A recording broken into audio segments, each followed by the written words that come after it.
Welcome to Next for Me, a new resource that connects and inspires our generation to evolve post-50 life through new work, a new purpose, or a new social contribution. Find us at nextforme.com.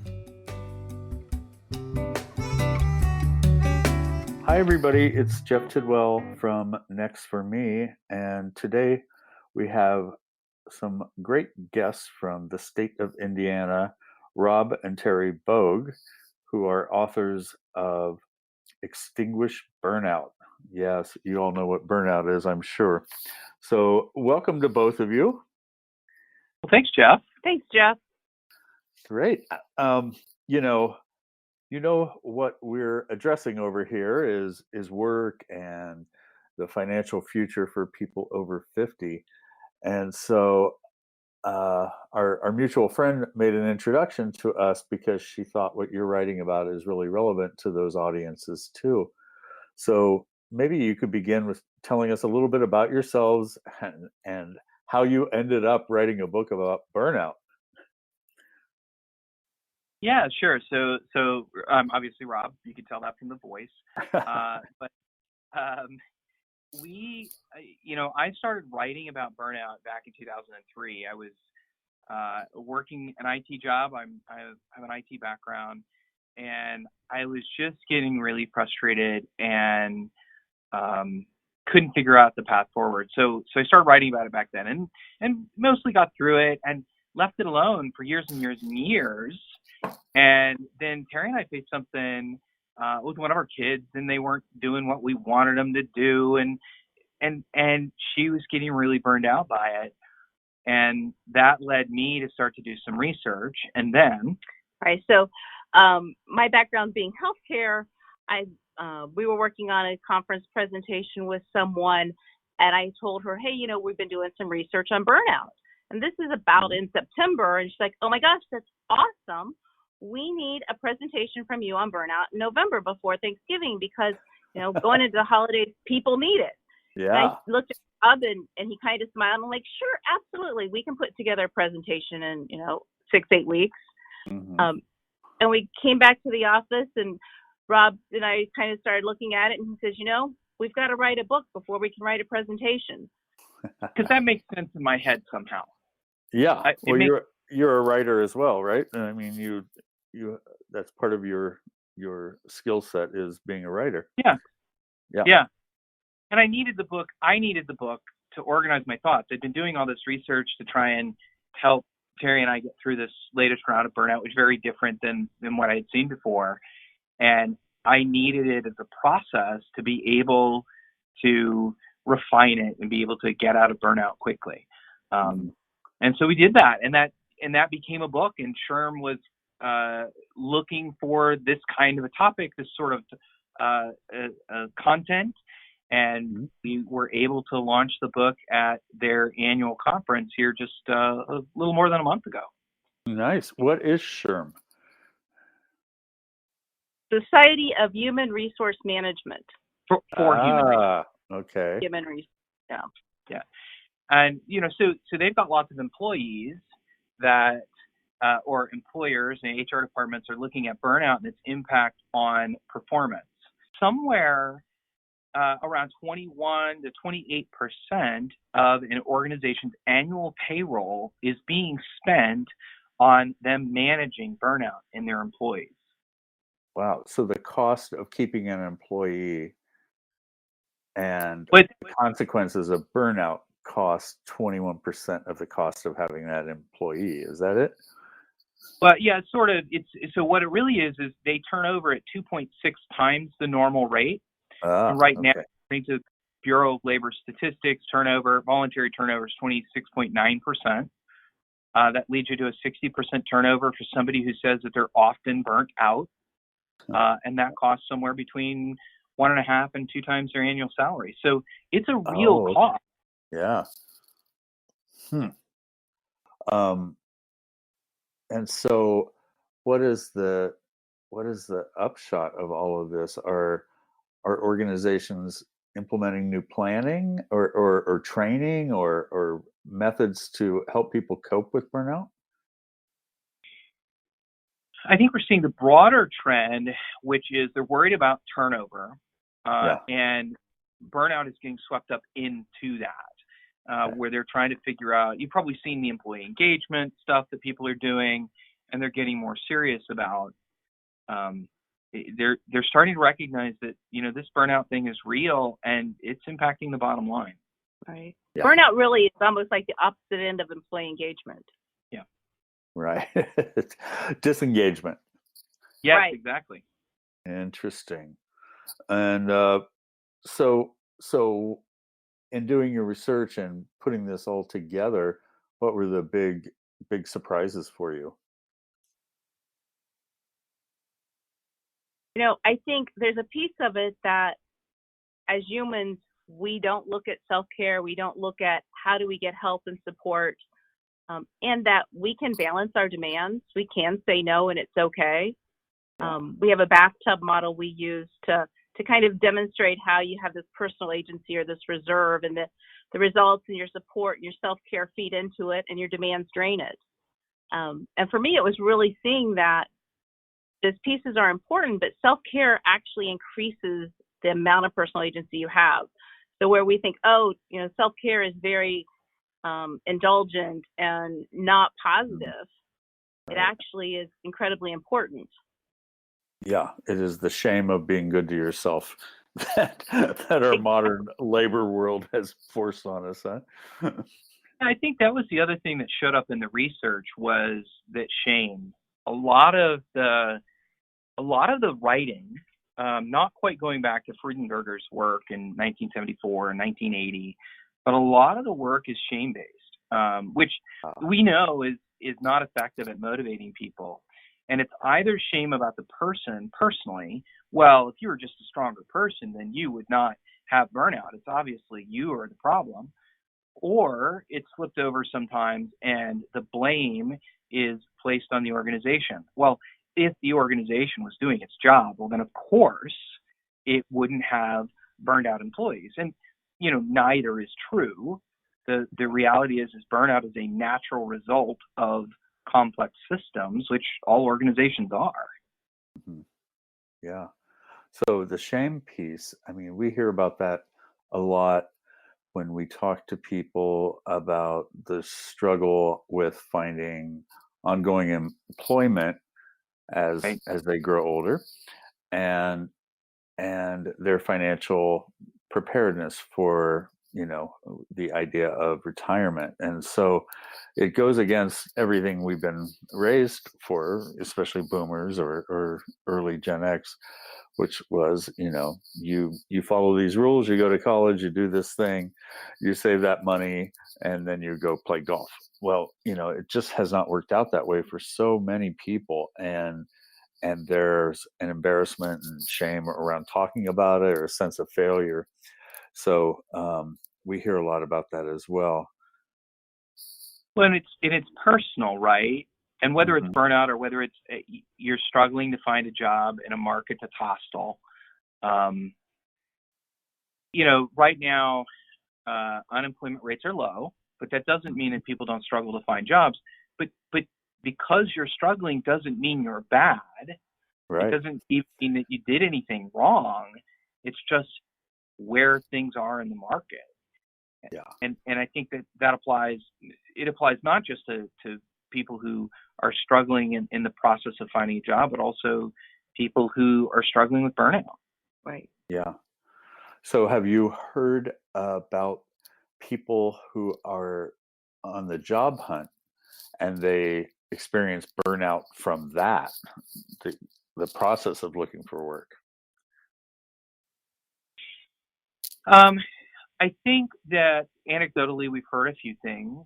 Mm-hmm. I think Terri shared kind of one of the models that we use. The second model we use is a gap between expectations and results. And when you're in a job search, it's really, really difficult. So first of all, the results are binary, right? You find a job that you think you like, that's a part of your career, or you don't. Most people don't go, I'm going to build a bouquet of 5 or 7 or 12 options and get offers from them and then pick. That happens out of college, but not very much later in careers. Mm-hmm. The other side of it, so the problem with that is until you get an offer, until you get a solution, you're always saying, I have no results. Right.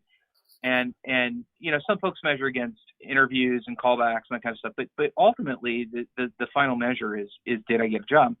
And so the other side of the gap is your expectations.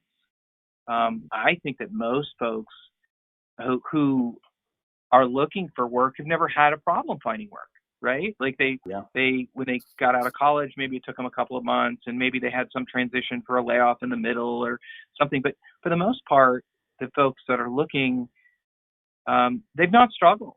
And so their expectation is, oh, well, I'll be out of work for a month or two or whatever, and I'll find a job. And that isn't always the case in today's market, even with everybody reporting, oh, well, unemployment year lows and all these open positions. They may not be open positions that fit your unique skills. And so our expectations are high. We're going to get something quick. We don't see that right away. We get disappointed. And burnout is when the gap between your results and your expectations get too far apart for too long. It's like a rubber band that you stretch and stretch and stretch until it snaps. Yeah. And that's burnout. You don't want to do anything. Wow. So I see here you have at least 30 or more books listed that you used in your research. There's something big going on here if this many people are writing about this phenomena, right? What commonalities did you find in digging into all those books? So first of all, I think that the books represent a very broad range of topics. And most of them, there's probably only 5 or 6 of them that are literally burnout focused. Yeah. Most of them are focused on the psychology. So let me pick an example. So Martin Seligman, and he wrote something called the Hope Circuit. He's also the guy, along with Stephen Mayer, who back in the late 1960s was doing research about dogs and learned helplessness. The Hope Circuit says no. Stephen Mayer continued the research, and with brain scanning and all kinds of new technologies, figured out, no, what we actually learn control. We learn that we have some degree of control of our environment, and that's what was broken. And so that's an example of one of the aspects that went into figuring out that it's this perception of our gap, and it's our perception that matters more than the actual reality of the situation. It's all about how we look at it. Right. So we talk about mindset a lot. And what I've gathered from your writing and speaking with you is that you have a positive message out of this, that there's a path out, that you don't need to live inside of this dark place so much. Yep. What are some techniques that you offer for people? I mean, obviously it's worse inside your brain than it is in real life, which is what you're just describing. Right. What else do you find out there? So one of the things is when you're looking at your results, because when I look at something, I can go, wow, I'm really failing at this. And that's my perspective, is how do you get people you trust to really test that and see if the feedback they're giving you is in alignment with what you perceive, which helps you to see that, the results you're getting maybe aren't what you perceive them to be. They may be much better. Yeah. Right. So let me give you the classic example that we use. So, Terri and I are married, and Terri has this belief system that she is not a good wife.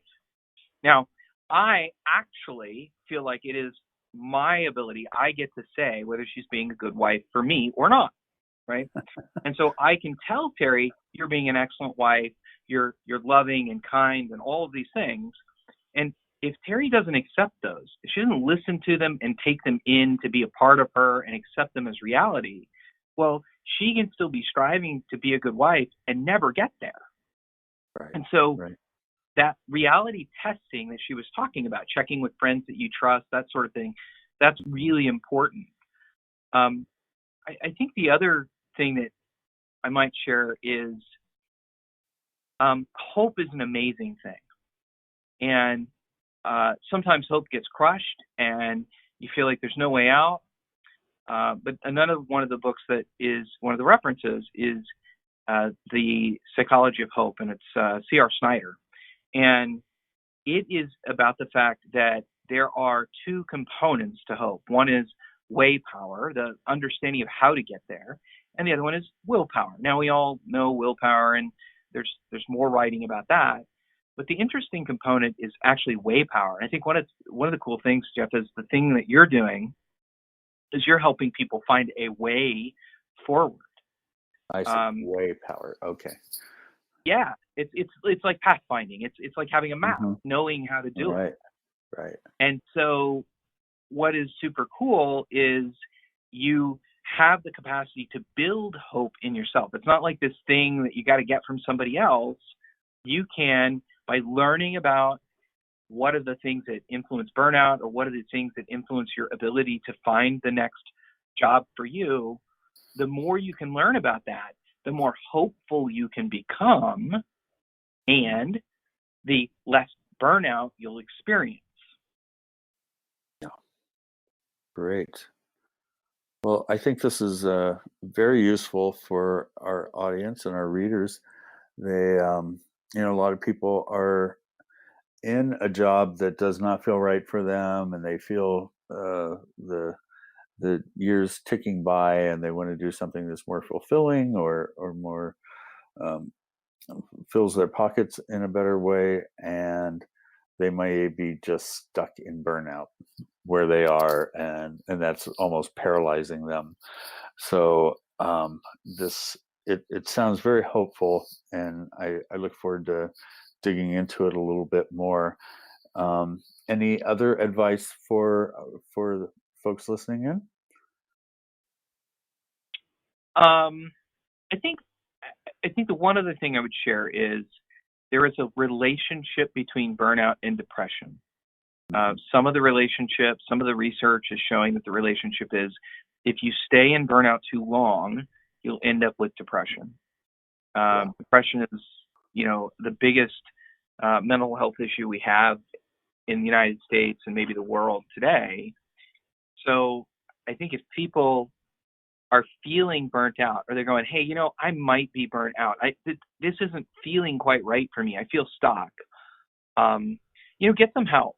And certainly they can go to the website for the book. There's a whole bunch of articles and other things that are there. It's extinguishburnout.com. But even if you don't go there, find a counselor or a clergy or somebody that you can talk to make sure that this doesn't turn into something that's more threatening. Yeah, that's a very important point, and great to hear. We really appreciate you bringing this to us. We published an article last week about the positive pieces of happiness in when you're dealing with burnout, and we appreciate that, and we'll be keeping our eye on you and seeing what comes of this book, and I know people will appreciate it. Awesome. Thank you, Jeff. Great. Thank you. And thank you, Terri. Thanks, Jeff. We appreciate it. Okay. We'll speak soon then. Thank you. If you'd like to get our news delivered right to your inbox, just sign up at nextforme.com.